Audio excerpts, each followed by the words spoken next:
첫 번째 주제는 출마의 변입니다. 두 가지 질문입니다. 왜 부천시의원을 하려고 하십니까? 그리고 왜 더불어민주당 소속으로 출마하고자 하십니까? 이 두 가지 질문을 한꺼번에 드리겠습니다.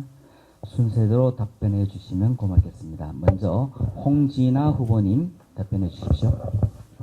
네, 안녕하십니까. 무술연의 무술이 홍진아입니다. 저는 제 인생의 좌우명부터 말씀을 드리겠는데요. 제 인생의 좌우명은 최고가 아니어도 최선을 다하자입니다. 제가 지금까지 매 순간 살아오면서 모든 일에 최선을 다하면서 살았다고 생각하는데요.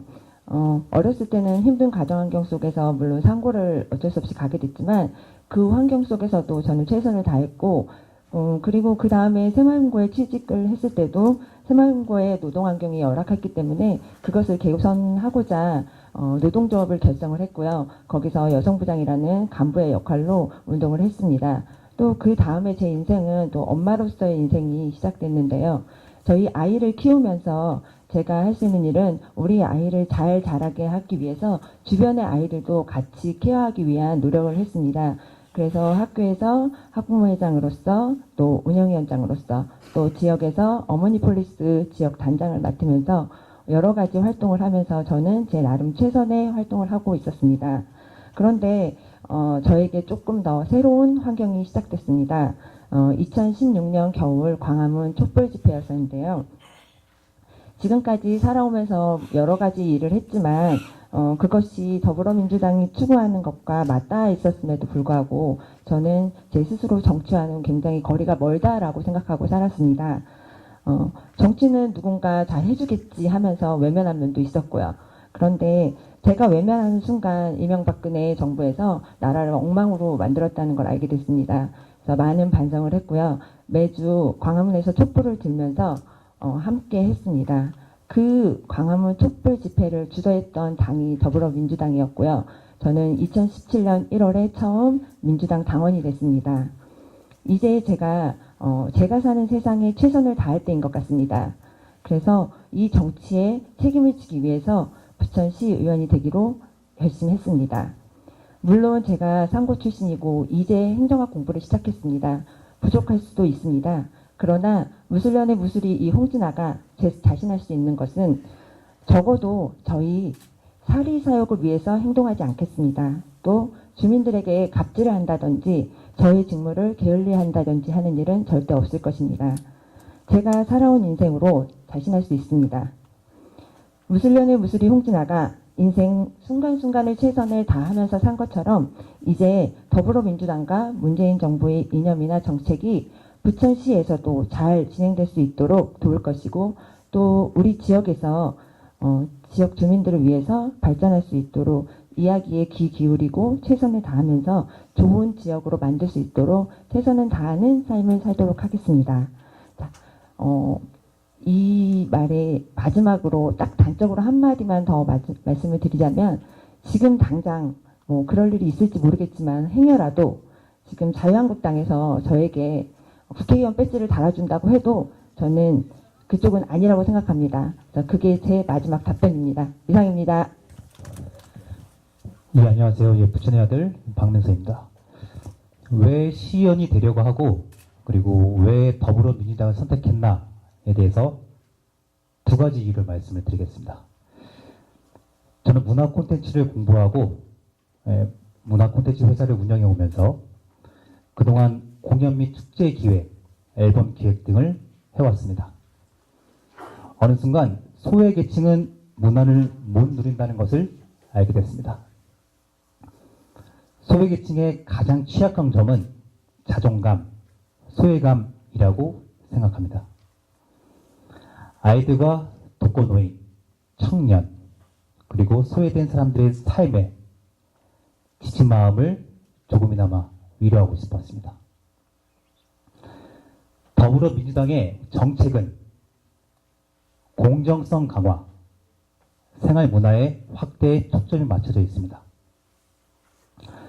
문화특별시 부천은 모든 시민들이 문화를 향유하며 즐길 수 있어야 된다고 생각합니다. 이것이 유네스코 창의도시 부천의 미래입니다. 제가 살고 있는 지역구 5개 동 6만 7천여 명의 주민들만큼은 모두가 평등하게 문화를 최대한 향유하면서 즐거운 삶을 살 수 있도록 환경을 조성하고 싶습니다.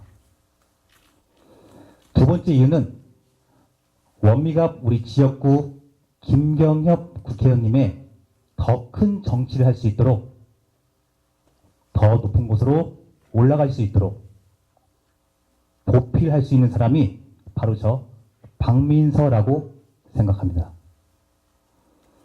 10년, 20년 동안 열심히 배워서 더불어민주당의 위상을 높이는 부천시의원이 되겠습니다. 더불어민주당의 정신인 소통, 공감, 동행. 부천의 아들 박민서. 잘할 수 있습니다. 이것이 제가 더불어민주당의 시의원에 출마하게 된 이유입니다. 감사합니다. 네. 다음 순서는 김병전 후보입니다. 네, 감사합니다. 전 김병전입니다.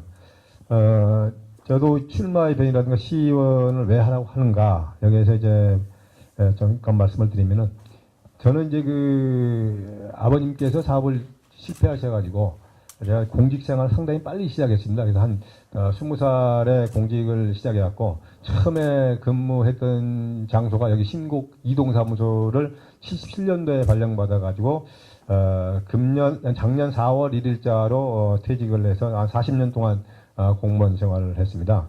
그러면서 이제 제가 이제 사무관 때는 이제 신곡 3동작을 좀 했었고요. 그 다음에 뭐 수도과장이라든가 회계과장, 참수통과장, 그리고 이제 서기관 승진을 해서 국장이 됐을 때는 의회 사무국장하고 행정지원국장을 했었습니다.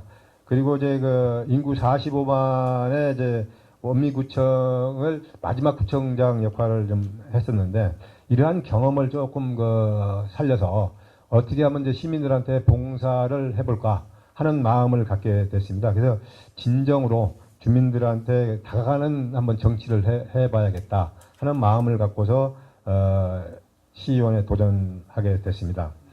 그래서 제가 이제 시의원이 된다면은 지난번에 한번 말씀드린 경우가 있지만은 연금이 나오지를 않습니다. 연금하고 시의원의 봉급하고 많이 차이가 안 납니다. 그런 것을 포기하면서까지 한번 이걸 해보겠다 하는 마음을 갖고 했다는 것을 말씀을 드리고요.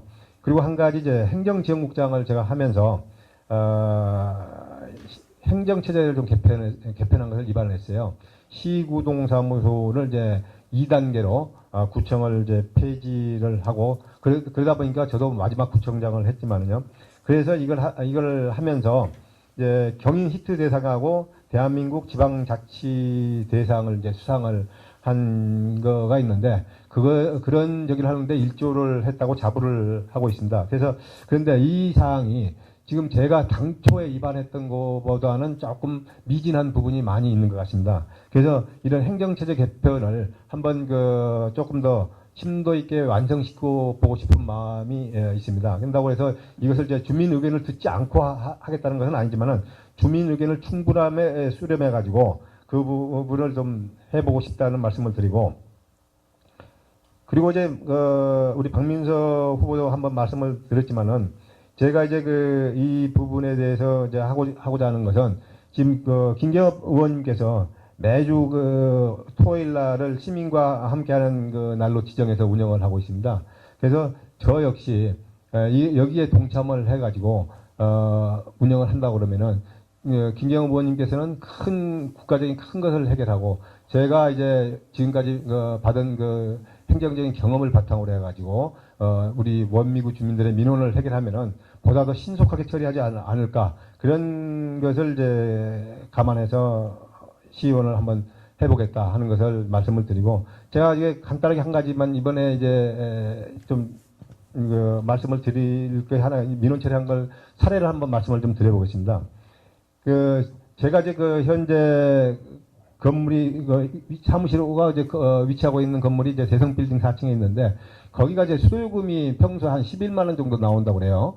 그런데 이번에는 아마 한 23만 원이 나와가지고 주인이 깜짝 놀라서 이제 수리를 하고 해서 이제 저기 했는데 그거에 대해서 이제 제가 그 얘기를 듣고서 당시에 이제 그 공사 사진하고 그런 걸 첨부해서 하면은 바로 감면을 받을 수 있다는 것을 안내를 해드렸어요. 그러면서 이제 제가 바로 그 옆에서 담당 팀장하고 통화를 하면서 그걸 해드렸는데 보니까 이제 그게 한 5만 2천 원 정도가 감면을 받을 수가 있게 됐어요. 그때 이제 그 주인분이 하는 얘기가 적은 돈은 아닌 것 같다. 그래서 감사하게 생각한다면서 굉장히 제가 이제 그 사무실을 내준 걸 자랑스럽게 얘기한 신뢰가 있었습니다. 그래서 그런 부분 한번 신뢰를 들었지만은 그런 식으로 그 조그만 민원부터 큰 민원까지 한번 제가 열심히 한번 챙겨보겠다고 하는 것을 말씀을 드리고요. 또 이제 더불어민주당의 당이냐는 부분은 좀 말씀드리면은 제가 이제 공직 생활을 하면서 모셨던 이제 김만수 시장님도 더불어민주당 소속이고 제가 평소에 존경하는 우리 그 김경엽 의원님도 민주당 소속입니다. 그래서 저는 다른 당은 생각해 본 적도 없고 저는 뼛속부터 이제 더불어민주당이라는 것을 말씀드리면서 인사에 가림하겠습니다. 네, 다음은 김종문 후보님 답변해 주십시오. 안녕하십니까, 김정호입니다. 저는 두 아이를 키우기 전까지는 어쩌면 저만 아는 사람이었을지도 모릅니다. 살아가는 동안에 경제적인 부분만 바라보고 살아왔습니다. 그러나 두 아이를 키우면서 세상에 소중한 것들이 보이기 시작하였습니다. 제가 제 자식을 키울 때 쏟은 애정을 우리 부모님도 저를 무한한 애증으로 키웠다고 생각을 해보니 한없이 눈물이 흘렀습니다. 사람들이 자식을 낳아봐야 그때 부모님의 마음을 안다. 라는 말이 뼛속까지 다가왔습니다. 그리고 저는 세상을 다시금 보는 눈을 가지게 되었습니다. 제가 만나는 모든 사람은 누군가의 소중한 사람, 무한한 사랑을 받고 자란 소중한 사람이라는 말이 알게 되었습니다. 이렇게 깨우침의 시작은 저희 아들, 7살 된 아들로부터 시작되었습니다. 밤을 밝히는 가로등, 새벽을 움직이는 청소차, 24시간 도로 위를 달리는 택시기사, 환자물을 이송하는 구급차. 세상 모든 것은 규칙과 원칙에 움직이고 이러한 움직임 속에 인간은 서로에 대한 배려가 있어야만 하는 사회를 보게 되었습니다. 제가 운영하는 식당은 제가 잘나서 운영이 된 것이 아니라 사회의 시스템과 법과 원칙이 있었기에 운영을 할 수 있었던 것 또한 깨달았습니다. 그럼 나는 세상과 더불어 살아가면서 내가 사회에 기여하는 것은 무엇인가를 되돌아보았습니다. 점점 자라나는 두 아이의 아빠로서 저를 건강하게 키워주신 부모님도 당당한 시민의 한 사람으로 살아가기 위해 이제 사회적인 인간으로 거듭 태어나려 결심하였습니다. 이것이 제가 시의원으로 출마하는 이유입니다. 인간 김종문은 여기 계신 여러분들께 약속을 드리겠습니다. 저에게 남아있는 삶의 시간이 얼마일지는 모르지만 남은 삶의 시간은 평등과 인간 존중, 민주주의 실현에 풀뿌리 민주주의의 작은 걸음이 되겠습니다. 감사합니다. 예. 후보자의 삶이 더불어민주당이 추구하는 가치에 어떻게 부합되는가를 말씀을 드리도록 하겠습니다. 기회는 평등하고 과정은 공정하고 결과는 정의롭다. 제 삶에 있어서 정의 없는 삶은 제 삶이 아닙니다. 그런데 이런 삶에 대해 명확하게 제시를 해주신 더불어민주당과 저는 함께할 수밖에 없습니다. 너무 감사드리고 정말 기쁩니다. 지금 제가 선거 운동을 하면서 여러 가지 힘든 과정에 있지만 저 박민서는 이런 과정을 통해서 제가 원하는 박민서로 새롭게 태어나고 있습니다. 그래서 선거 과정은 저에게 가장 큰 선물이며 기쁨입니다. 제가 원하는 가치는 기회는 평등하고 과정은 공정하고 결과는 정의롭다. 제 인생의 시작과 끝이 민주당이 추구하는 가치와 같아서 후보자의 삶을 살고 있습니다. 저로부터 출발하는 이 삶이 민주당의 삶과 일치할 때 얼마나 기쁜지 모릅니다. 저는 시민단체 소속으로서 지난 촛불 집회 때 열정적으로 참여를 했고 더불어민주당 전국청년위원회 정책분과 팀장으로서 청년, 예술, 문화 문제에 대하여 끊임없이 해결하고자 노력해왔습니다. 이렇게 더불어민주당과 사회단체에서 몇 년 동안 갈고 닦은 힘으로 더불어민주당의 위상을 높이는 부천시의원이 되겠습니다. 감사합니다. 전라남도 그 자흥에서 태어나가지고 일찍 이제 서울로 올라왔습니다. 그래서 거기에서 이제 서울에서 초중고등학교를 졸업했고, 그래서 이제 저는 이제 향학을 좀 불태우기 위해서 여러 가지 이제 직장을 다니면서 방송통신대학이라는 데를 이제 입학을 해가지고 방송통신대학을 어떤 행정학과를 해서 행정학사로서 졸업을 했습니다. 그리고 이제 제가 공직 생활 중에 한 가지 좀 어려웠던 점을 한번 말씀을 드리면은 전국을 떠들썩하게 했던 1994년도에 부천 세무비리 사건이 있었습니다. 그 당시에 제가 이제 오정구청에서 재산세계장을 했었는데, 그때 저는 이제 별다른 징계 없이 모든 걸 무사히 지나갔습니다. 그래서 그게 청렴하지 않고 강직하지 않으면은 그런 부분을 그냥 지나갈 수는 없었다고 지금도 생각하고 있습니다. 그래서 그런 부분이 이제 정의로운 사회를 구현하는데 앞장섰다고 말씀을 드렸고, 제가 이제 공직 생활을 하면서 한 가지 좀 말씀드리면은 훈장이라든가 포장, 표창 이런 것을 많이 받았습니다.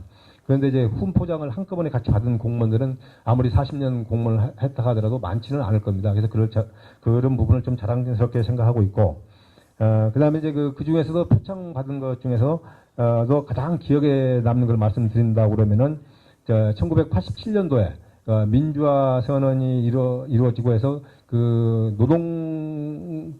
노동관계가 상당히 복잡할 때입니다. 그 당시에 노동 관련 업무를 보면서 체류탄도 많이 마셔가면서 노동자들하고 같이 뛰어다녔습니다. 그것을 이제 아마 노동부 본부에서 알았던 모양입니다. 그래가지고 그것을 저희들이 시에서는 요구도 하지 않았는데 저한테 별도의 표창장을 노동부 장관 표창장을 내려보내가지고 그게 상당히 제가 열심히 공직생활을 하면서 보람을 느꼈던 사항이 되겠습니다. 그리고 이제 촛불 집회 얘기가 계속 나오고 있는데요.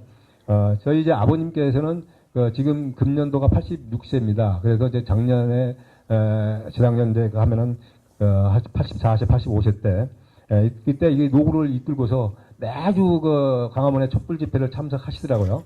그래서 저도 역시 아무리 공무원이지만은 여기 한번 동참해보자. 그래서 자주는 못 나갔습니다. 자주는 못 나가고 한 2번 정도의 촛불 집회에 참석을 해서 국민으로서의 모든 그런 역할을 다 했다고 자부를 하고 있습니다. 그래서 정의가 숨쉬는 그런 사회를 만드는데 저 공무원의 신분이지만 그런데 앞장서 그것을 다시 한번 말씀을 드립니다.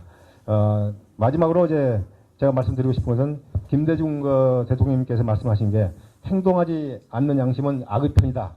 이런 말로서 제 이 주제에 대해서 답을 마치는 걸로 하겠습니다. 감사합니다. 예. 우선 방청객들한테 한번 이 질문을 던져보고 싶습니다. 더불어민주당 더불어의 의미는 무엇일까요? 더불어 살아간다는 의미의 의미는 인간이 혼자 살 수는 없다는 의미라고 저는 생각합니다. 민주주의 가치 중에 가장 중요한 것은 인간의 평등입니다. 인간이 평등하다는 것은 모두에게 주어지는 기회도 평등해야 한다고 생각합니다. 모든 사람은 행복한 권리를 가지고 태어난다는 것이 저의 삶의 방식입니다. 모든 인간관계에서 기본이 바로 더불어 라는 의미가 모든 것이 포함하고 있습니다. 저의 삶의 철학과 더불어민주주의의 이념적 철학 가치가 같기에 더불어민주당 후보가 되기로 결심하였습니다. 감사합니다. 네, 저는 더불어민주당의 강령 전문에 해당하는 내용을 제 인생에 엮어가지고 설명을 좀 드리겠는데요. 전문을 보면 5가지로 나와 있습니다. 첫 번째로는 정의가 숨쉬는 사회라는 내용인데요. 제 나름의 정의는 이랬습니다. 새마을연구 다닐 때 아까도 잠깐 말씀을 드렸듯이 새마을연구의 노동 환경이 조금 열악합니다. 그래서 노동 환경 개선을 위해서 같이 노조를 결성했고 노동조합의 여성 간부로서 역할을 하면서 해고를 당하기도 했었고 여러 가지 집회를 하면서 정의를 위해서 노력했다라고 말씀을 드리고요. 아까도 말씀드렸듯이 2016년 광화문에서 매주 촛불을 들으면서 함께 정의를 외쳤습니다. 두 번째 보면은 국민이 안전한 사회를 만든다라는 얘기가 있는데요. 이 내용에서는 제가 아이들을 위해서 노력하면서 아이들의 안전을 위해서 녹색 어머니회 그리고 어머니 폴리스 그것도 아이들을 위한 활동이거든요. 그래서 어머니 폴리스 원미구 단장으로 하면서 활동을 했고요. 또 부천시의 보행 안전을 위해서 보행 지킴이 활동들도 했습니다. 세 번째 챕터는 모든 국민이 함께 통합된 사회를 만든다라고 되어 있습니다. 그래서 거기를 보면은 저는 제 인생에 엮어서 얘기를 해보면 사회 통합을 위해서 제가 시간 나는 틈틈이 무료급식소 같은 곳에서 봉사활동을 했고요. 그것이 소외계층과의 소통을 위한 노력이라고 생각합니다. 그리고 네 번째 내용은 새롭게 번영하는 나라를 만든다라는 내용이 있습니다. 여기에 보면은 구체적으로는 협동조합, 사회적 기업 및 사회적 투자 등을 활성화함으로써 함께 잘 사는 사회 경제를 적극 지원한다라고 되어 있는데요. 저 또한 협동조합과 사회적 기업의 가치와 목적을 존중하면서 그에 대해서 공부를 하기 위해서 부천시 사회적 경제 지원센터에서 진행했던 사회적 경제 아카데미하고 공유 경제 아카데미를 수료했습니다. 그 5번째 챕터는 평화로운 대한민국을 만든다입니다. 저는 평화와 번영, 통합을 위한 활동으로 현재 민주평화통일 자문위원으로서 활동하고 있습니다. 이렇게 제 인생을 돌아보았을 때 더불어민주당의 강령과 부합한 삶을 살았다고 말씀드리겠습니다. 이상입니다. 네, 안녕하세요. 저는 이제 주제에 좀 충실해가지고 우리 지역에 있는 재개발 관련해서 좀 말씀을 좀 드리겠습니다. 우리 지역에는 그 소사 1-1 주택 재개발 정비사업하고 소사 3구역 도시환경 정비사업 2가지가 지금 딜레마에 빠져 있는 사항입니다. 그래서 저는 지금 현재까지 아직 구체적으로 이게 조합의 그 찬성 측인 조합하고 반대 측인 그 비대위를 공개적으로 만나고 하는 것은 없습니다.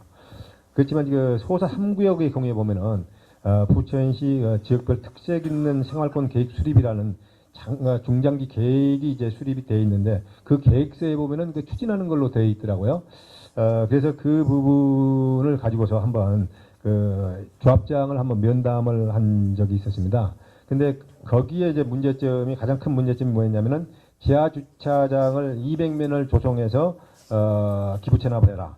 그런데 공원 관련된 토지하고 도로 등 공공 용지에 대해 기부 체납을 하라는 이제 과주간 그 조건이 부여되어 있었습니다.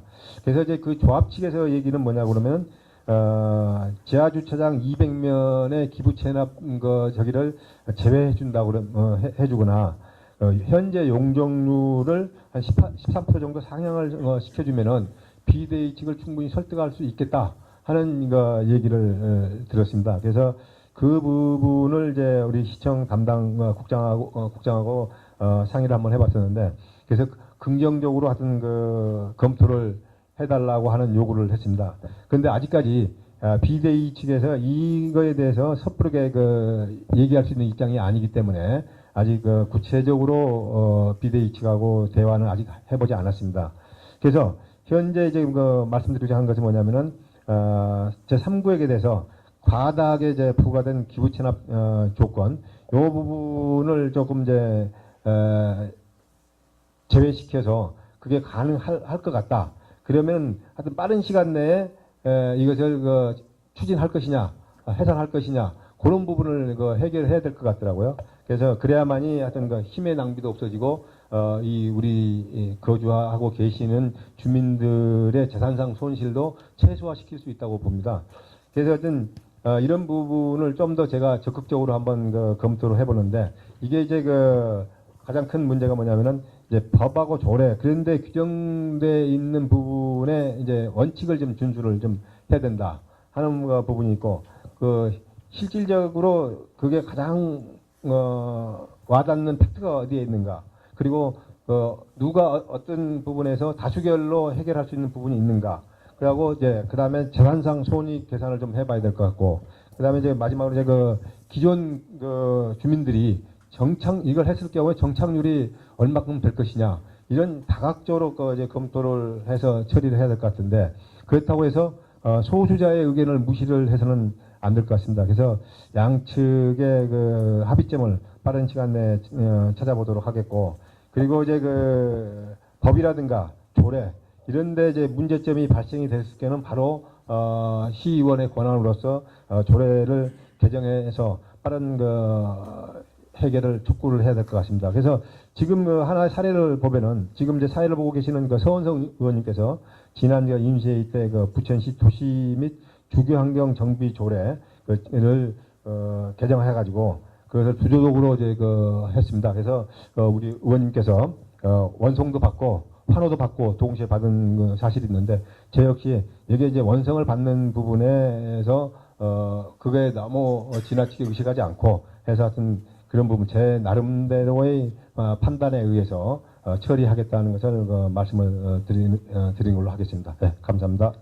시 정책과 민원 충돌.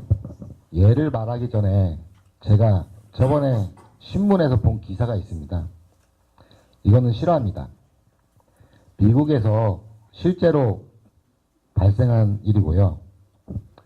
시골에 운행하던 초등학교 스쿨버스가 학생을 태우고 가던 중 횡단보도 앞에서 있는 아이를 보고 운전기사는 급히 브레이크를 밟았지만 브레이크는 고장이 나서 작동하지 않았습니다.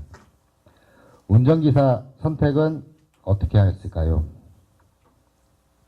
한 아이를 치고 갈 것인지, 아니면 핸들을 틀고 담벼락을 받았을 것인지. 버스 기사는 횡단보도에도 아이를 치고 차량 안에 아이를 구하기로 마음을 먹었습니다. 횡단보도의 아이는 사고로 사망하였습니다. 버스 안의 아이들은 모두 무사하였습니다. 여기서 중요한 사실이 경찰 조사에서 밝혀지게 됩니다. 사고로 죽은 아이는 바로 버스 기사의 아들이었다는 겁니다. 과연 제가 버스 기사였다면 저는 어떻게 했을까요? 라는 질문을 제게 던져보았습니다. 아무리 골똘히 생각을 하여도 저는 버스 기사와는 같은 행동을 할 수 없다 였습니다. 공공의 이익이 개인의 이익보다 우선하는 것, 그것이 바로 민주주의입니다. 다수를 위해 소수가 희생될 수밖에 없는 것이 민주주의입니다. 그렇다 할지라도 저는 소수의 무조건 당연하다고 하지 않을 것입니다. 소수의 희생의 소리를 듣고 그들의 목소리를 들으며 함께 고민하고 최소한의 소수의 희망이 있다고 노력할 것입니다. 그 길을 걸어 가기 위해 저 또한 버스 기사처럼 되기 위해 많이 노력할 것입니다. 그 길의 이름이 바로 민주주의의 길이며 이번에 그 제시했던 재개발 문제건에 대해서 예를 한번 들겠습니다. 재개발이 필요한 곳과 당위성 그리고 재개발 이후에 변화하는 예상 가능한 현상을 정리하여 재개발이 실질적으로 누구를 위해 재개발인가부터 시민들과 함께 생각해 봐야 한다는 것이 저의 소견입니다. 부천시의 발전인가, 를 위한 재개발인가, 주민을 위한 재개발인가, 기업을 위한 재개발인가, 그로 인하여 공공의 이익과 시민의 희생이 과연 어느 것이 더 가치가 있는지를 함께 고민하고 저는 토론할 것입니다. 시의원 후보 김종무는 생각합니다. 갈등의 존재를 법과 원칙만 내세워 권력과 힘으로 갈등을 해결하는 것보단 최후의 수단이 아니기를 사람과 소통을 하면서 토론하고 우선적으로 행동할 것입니다. 이상입니다. 제가 생각하는 정치는 주민들을 위해서 하는 건 맞습니다. 그러나 모두가 완벽하게 좋아하는 정책이라는 것은 없다고 생각합니다. 그래서 갈등 상황은 벌어질 수밖에 없는데요. 갈등 상황에 접했을 때 첫 번째 해결 방법은 대화와 토론이라고 생각합니다. 갈등 상황에 그 양측이 앉아서 대화하고 토론해서 스스로 해결 방법을 찾는다면 그게 가장 최선이라고 생각하고요. 그렇게도 결과가 나오지 않았을 때는 정치인으로서 어느 한쪽의 편을 들어야 될 수밖에 없다는 것은 맞다고 생각합니다. 그래서 그때는 저의 소신을 바탕으로 한편에 설 것인데요. 제 소신은 그렇습니다. 재벌보다는 노동자의 편을 들고요. 강자보다는 약자의 편을, 그리고 돈 있는 사람보다는 없는 사람의 편을 들겠습니다. 그리고 마지막으로는 저의 사리사욕은 채우지 않겠습니다. 이것이 제가 분쟁 상황에 이뤘을 때 한쪽의 편을 드는 정치적인 소신입니다. 이상입니다. 네. 시의 정책과 그리고 주민 민원이 충돌하는 경우에 중재하고 해결할 수 있는 것들 설명하고요. 그리고 후보자의 판단 기준은 무엇인가에 대해서 저의 의견을 말씀드리도록 하겠습니다. 먼저 해당 지역의 주민들의 의견을 충분히 듣고 고민하는 시스템을 갖추어야 합니다. 경우에 따라서는 지역 주민과 힘을 합쳐서 피해가 가지 않게 공유하는 방법이 필요합니다. 그래서 저는 두 가지를 말씀드리도록 하겠습니다. 첫 번째로 주민 분쟁 해결 지안 법원 및 조례가 필요합니다. 유럽의 선진국에서는 충분한 설명과 정보를 넘어서서 의견을 듣도록 하는 제도를 갖추고 있습니다. 특히 네덜란드에서는 지역 주민들이 공사를 멈추게 하는 제도도 있습니다. 그렇게 되면 공공시설 설치가 어렵게 되거나 불가능할 거라고 의문을 가질 수도 있습니다. 하지만 지역 주민들의 의견을 반영하고 설득하는 과정을 거치면 훨씬 더 비용도 줄이고 시간도 줄일 수 있다는 외국의 사례들도 많습니다.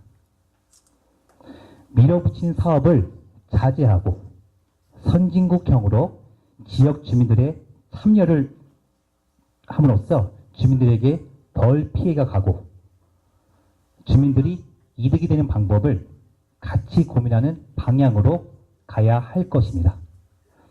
두 번째를 말씀드리도록 하겠습니다. 현재 우리나라 광주의 마을 분쟁 해결센터가 있습니다. 이와 같은 해결하는 센터를 만드는 것입니다. 이것은 지방단체나 중앙에서 설치하는 것이 아니라 각 마을에 설치를 하는 것입니다. 현장에서 주민들이 참여하는 방식으로 이루어지게 하는 것입니다. 주민들 스스로 분쟁을 해결할 수 있는 주체가 되게 하는 것입니다. 그것을 공공기관이 지원해 줌으로써 짧은 시간 안에 주민들이 양 당사자들이 만족을 하면서 공동체 내부에서 갈등의 수위를 낮춰서 해결하는 방법이 만드는 것입니다. 이것이 제 두 가지를 말씀드렸고요. 그러면 이것을 할 때 후보자의 판단 기준은 무엇이냐에 대해서 저의 의견을 말씀드리도록 하겠습니다. 먼저 어떤 일을 하든지 간에 그것이 이해적 관계적 충돌이냐 아니면 이념적 충돌인 것인지 아니면 감정적 충돌일 것인지를 파악해야 합니다. 그런 다음에 합리적 의견 수립을 했는지 확인을 하고 반발이 최소화될 때라고 판단이 될 때 짧게는 3년에서 5년, 길게는 10년까지 그 논의를 계속 지속해야 한다는 것이 저의 의견입니다. 이상입니다.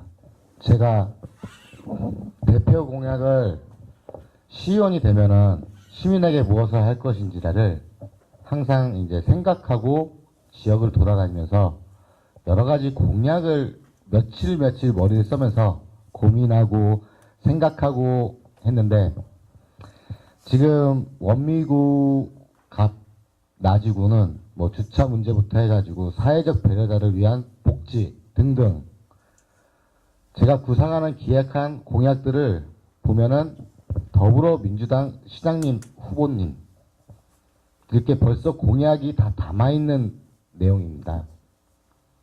아니거나 아니면 올해 부천시 예산에 편성되어 있더라고요.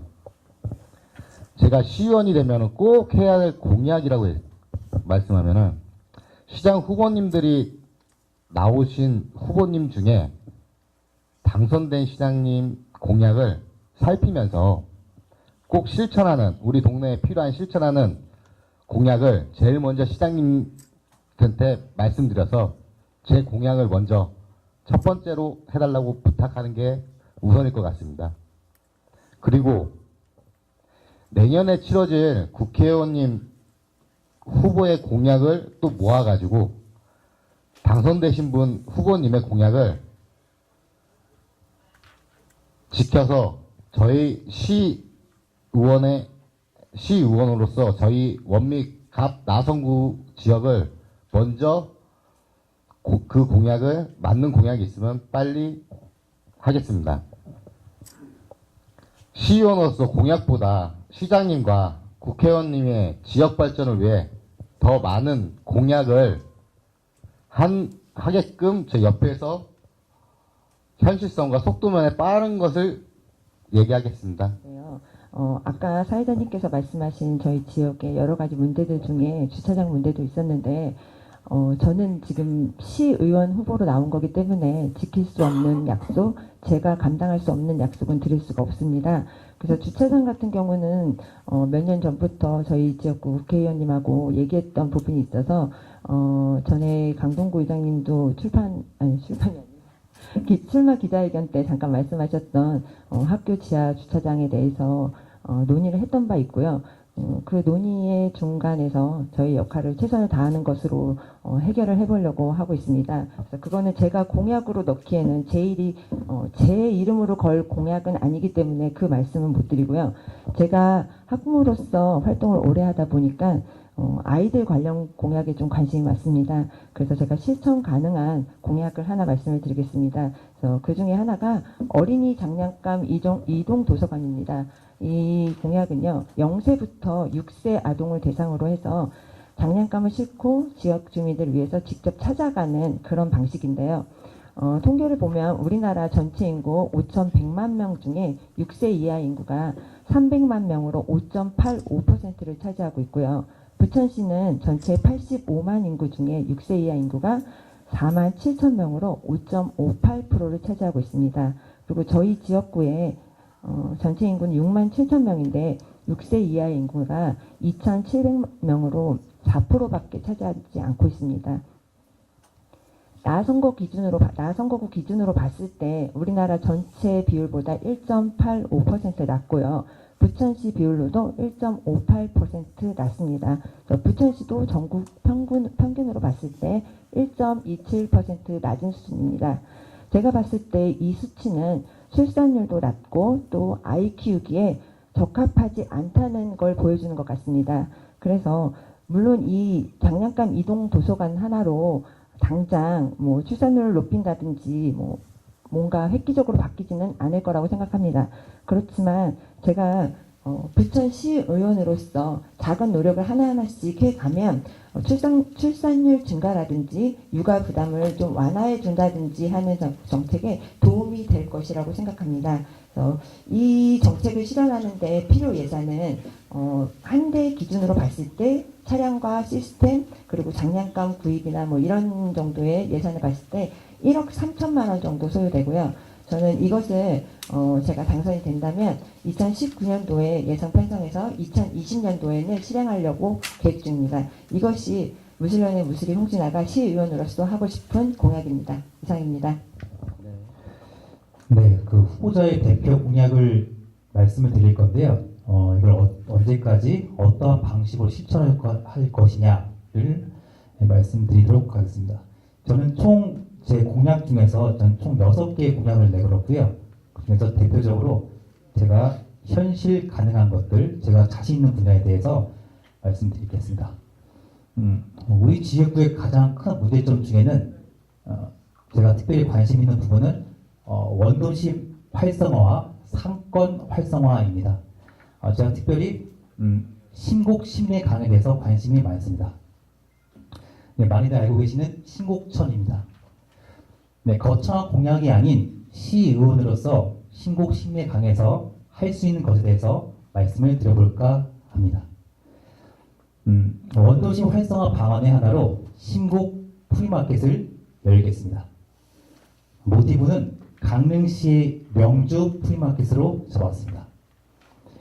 유명한 홍대 프리마켓이나 부산 프리마켓을 참고할 수도 있겠으나 부천과 같이 원도심의 활성화를 고민하는 강릉시 명주 프리마켓이 가장 적합하다고 판단되었습니다. 2014년도에 강릉시에서는 원도심 활성화 방안이 하나로 2014년 4월 26일에 강릉시 명주동 이런 골목에서 처음 프리마켓이 열게 됐습니다. 강릉시 인구는 22만 명으로 부천시의 4분의 1 정도 수준입니다. 명주 프리마켓은 환경과 문화, 지역 공동체의 가치를 시민들의 참여와 실천으로 회복하고 만들어 간다는 것이 부천과 비슷했습니다. 저의 공약인 신곡 프리마켓은 시민들이 직접 쓰던 생활용품, 이야기가 담긴 물건과 소장품, 손작업으로 표현한 생활 창작품과 공예품 등 시민들이 상상력과 매력이 담긴 물품들을 나누고 건강한 먹거리와 함께 공연과 전시 등을 함께 즐길 수 있는 생활형 자유시장으로 만들어 가겠습니다. 그 지역 시민들과 함께 합심해서 공공성과 함께 환경 그리고 콘텐츠를 만들어 가도록 하겠습니다. 신곡 프리마켓은 주민 모두가 함께 참여할 수 있는 지역 문화 축제의 일종으로 단발성이 아닌 지속 가능한 형태의 장터라고 생각합니다. 차후 장기적인 목표는 공인 및 청년 창업 활동을 펼칠 수 있는 장으로 키워볼 생각입니다. 그럼 구체적으로 한번 제가 공연 기획을 많이 하다 보니까 플랜 쪽으로 한번 구체화시켜 봤습니다. 기간은 2019년도 4월부터 10월까지 매주 토요일, 일요일 오후 3시부터 8시까지로 잡아봤습니다. 장소는 부천 신곡천 심내강입니다. 세부 위치로는 메인 광장 동점부 1번, 2번과 중앙다리 4곳, 다리 밑에 2곳입니다. 그리고 안전관리자, 자원봉사자 3명 정도가 필요합니다. 그럼 어떤 방식으로 실천할 것이냐에 대해서 질문을 해보았습니다. 부천시 축제, 거창한 축제들을 테마로 맞게끔 테마에 잡아서 맞게끔 조성할 계획입니다. 종류로는 부천 국제 판타스틱 영화제, 부천 국제 만화축제, 그리고 대학가요제, 부천 세계 비보이 대회 등이 있겠습니다.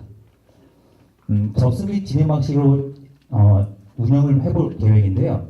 사전 신청서를 접수한 다음에 팀은 40팀 내외로 구성을 할 것이고, 그리고 상업적 목적인 기성 제품이나 대량 부품은 판매를 불가하도록 할 계획입니다. 그리고 부천시 특성에 맞는 액세서리 품목이나 개발로 이익을 창출하도록 하겠습니다. 예를 들면 부천 포스터 및 액자, 그 영화 배지 등이 있을 것 같고요. 그리고 초상화, 커리케이처, 페이스 페인팅 아티스트를 모실 수 있을 것 같습니다. 그리고 푸드트럭 신청도 받을 것이고요. 주전부리, 솜사탕이나 핫도그 이런 것들 등식도 계획도 하고 있습니다.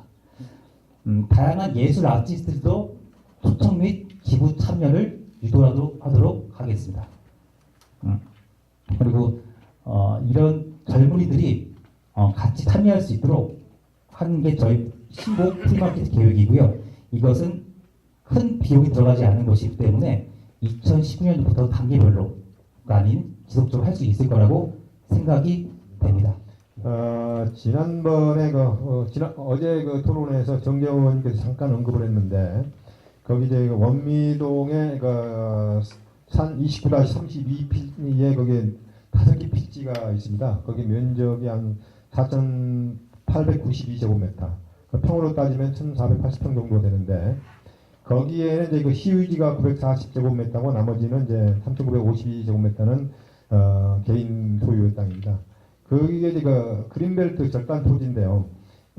거기에 이제 저희들이 이제 빠른 시간 그에 매입을 해서 매입비를 한번 추산을 해봤더니 한 11억 정도면 가능하겠더라고요. 그래서 그 부분을 내년까지는 아마 그것을 매입을 하고, 그 다음에 이제 그 시에 확인을 했더니 그 중장기 계획에 보면 2021년도부터 복합 레포츠 센터로 개발하는 계획이 일부 있어요. 근데 현 상태에서는 개발이 불가능합니다. 그린벨트가 해제돼야만이 가능하기 때문에, 그래서 주차장이나 스포츠 시설로는 그게 가능하기 때문에 일단은 내년까지 이것을 매입을 해서 주차장으로 일단 활용하면서 시에서 계획된 대로 중장기적으로는 거기에 우리 원미 갑 지역에서 특히 이제 그 나성구 지역에 없는 실내 수영장이라든가 실내 체육관 이런 부분을 한번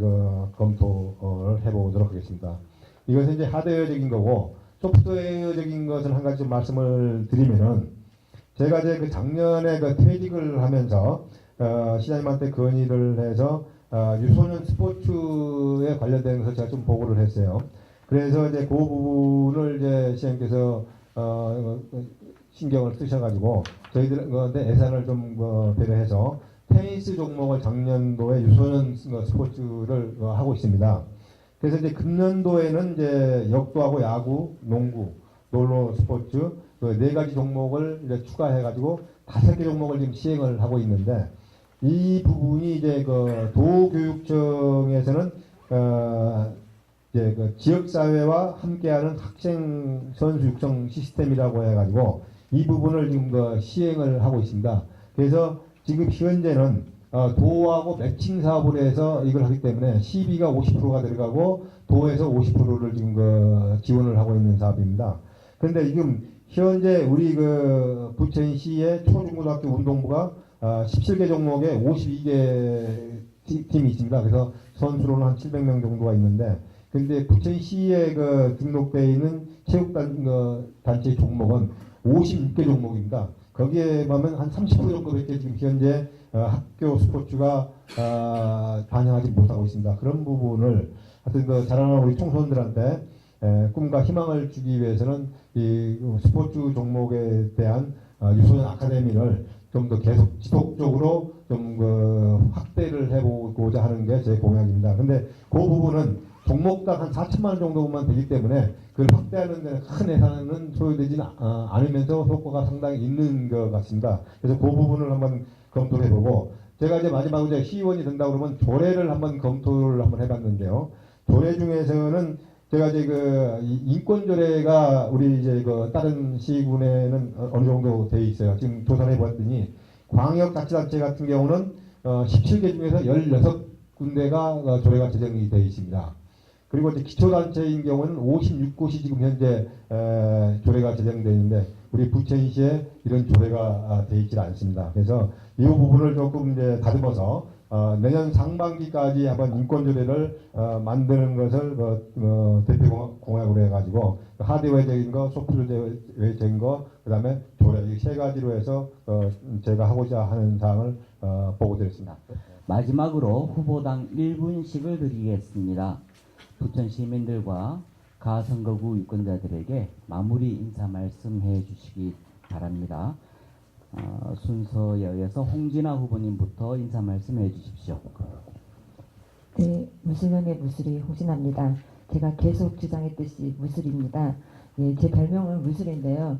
제가 처음으로 무술이라고 부르신 분이 있는데 지역에서 봉사를 굉장히 많이 하시는데 조용히 하십니다. 그래서 제가 굉장히 존경하는 분입니다. 그래서 그분이 처음에 저를 보시고 공주과인 줄 알았는데 일하는 거 보니까 무술이구나 이렇게 말씀을 하셨어요. 그래서 그 다음부터는 타고난 무술이 이렇게 부르셨습니다. 그래서 무술이가 예전에 궁에서 그냥 허드렛일 하던 종인데요.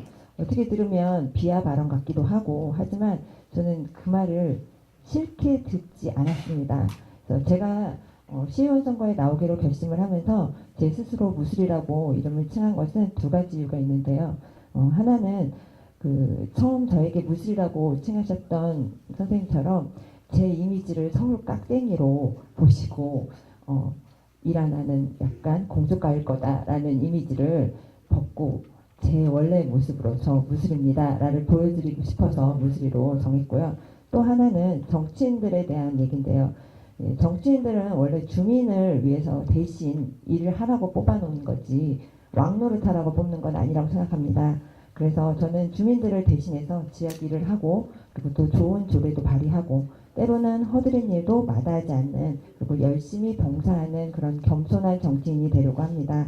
그래서 오늘 같이 토론해 주신 후보님들도 계시고 앞에 계신 훌륭한 당원 선생님들도 계신데 물론 여기 계신 분들보다 제가 부족할 수도 있습니다. 그러나 저는 그런 정치를 좀 하고 싶습니다. 모두를 만족시킬 수는 없겠지만 주민들 의견을 경청하고 그리고 어려움은 또 함께하고 그리고 강자보다는 약자의 편에 서서 돈 있는 사람보다는 돈 없는 사람의 편에 서서 사리사욕을 챙기지 않고 갑질하지 않고 주민들과 함께하는 그런 시의원이 되겠습니다. 인생의 좌우명처럼 최고보다는 최선을 다하는 그런 무술년의 무술이 홍진아가 부천 시의원이 돼서 최선을 다하겠습니다. 예, 장시간 경청해 주셔서 감사합니다. 매년 겨울 12월이 되면 국립국어원에서 새로운 단어가 생겼다고 국어사전에 등재를 합니다. 예. 혹시 여러분들 정의격이라고 들어보셨습니까? 네, 대한민국 사회에서 정의는 힘이 없습니다. 그러니 존재하지 않으니까 국어사전에 등재되어 있지 않습니다. 강한 것이 옳은 것을 이기는 것이 아니라 옳은 것이 강한 것을 이겨서 우리의 국어사전에도 정의력이라는 단어가 등재됐으면 좋겠다는 생각을 했습니다. 그 일을 여기 계신 당원 여러분들께서 함께 해 주셨으면 좋겠습니다. 정의력 있는 시의원 부천의 아들 박민서가 되겠습니다. 감사합니다. 네, 오늘 그 토론회까지 경청해 주셔서 감사드리고요. 오늘 토론을 이제 하면서 한 가지 말씀드리면 확실히 그 공무원은 문제를 이제 받으면 정답을 풀려고 한다는데 상당히 그게 있는 것 같습니다. 그래서 앞으로는 이제 저도 역시 이제 정치인으로 변화를 좀 줘야 될 것 같다는 것을 느꼈습니다. 그래서 정치인에게 그 필요한 덕목은 첫 번째가 제가 도덕성에 입각한 통찰력이 필요한 것 같고 두 번째는 각 지역 현안이라든가 이것을 한꺼번에 아우를 수 있는 그 통합성이 필요한 것 같습니다. 그래서 세 번째는 시민의 마음을 끌어낼 수 있는 긍정적인 리더십이 필요하다고 생각합니다. 그래서 저는 이제 서두에 아까 말씀드렸지만은 40년 동안의 공직 생활을 아무 탈 없이 마쳤습니다. 그래서 그런 실무 경험을 토대로 해서 여러분들을 소중하게 생각하고 하여튼 잘 모시려고 정치에 입문했기 때문에 그 뜻을 끝까지 저버리지 않고 열심히 하겠습니다. 그리고 민원 해결을 하기 위해서는 시 정부하고 협력이 필수적입니다. 그렇다고 하다 보면은 인력 풀을 관리할 수 있는 사람이 필요합니다. 그러면 저 같은 경우는 그런 그 충분히 인력 풀을 관리할 수 있는 사람이라고 자부하고 있습니다. 그래서 이런 부분을 감안하셔가지고 여러분들에게 저를 선택해 달 것을 강력하게 좀 말씀을 드리면서 인사에 가름하겠습니다. 네, 감사합니다.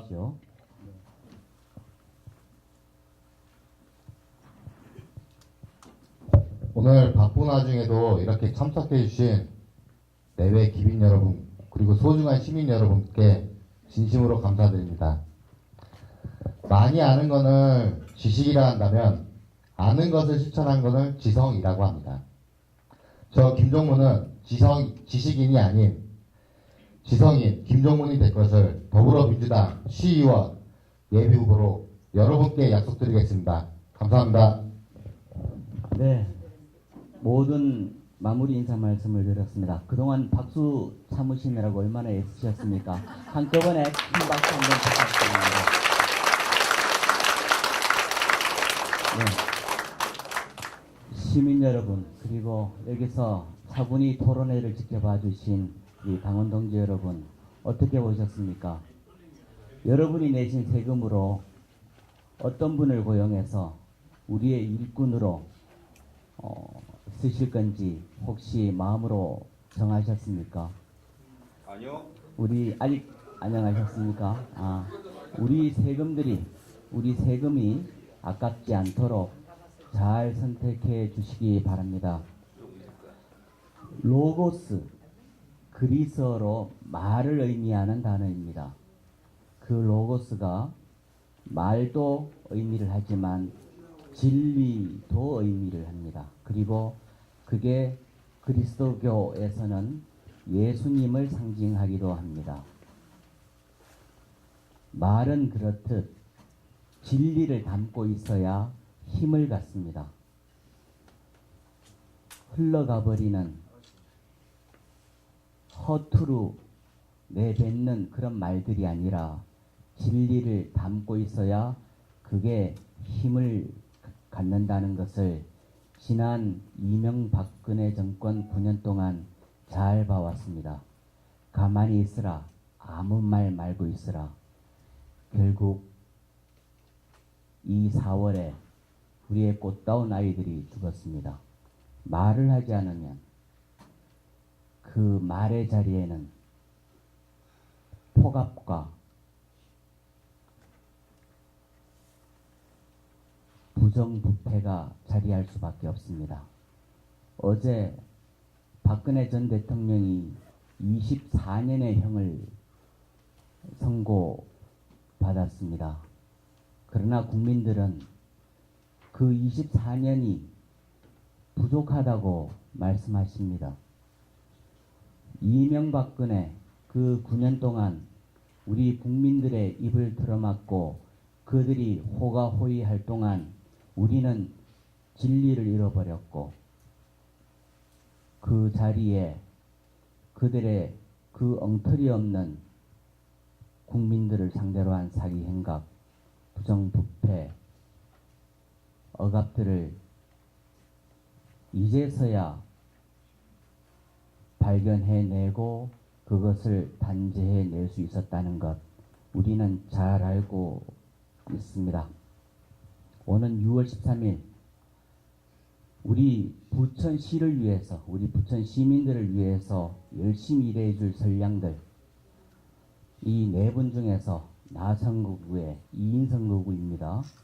두 분의 선량이 누가 될 것인지 지금 지켜보신 것을 토대로 잘 선택해 주시길 바랍니다.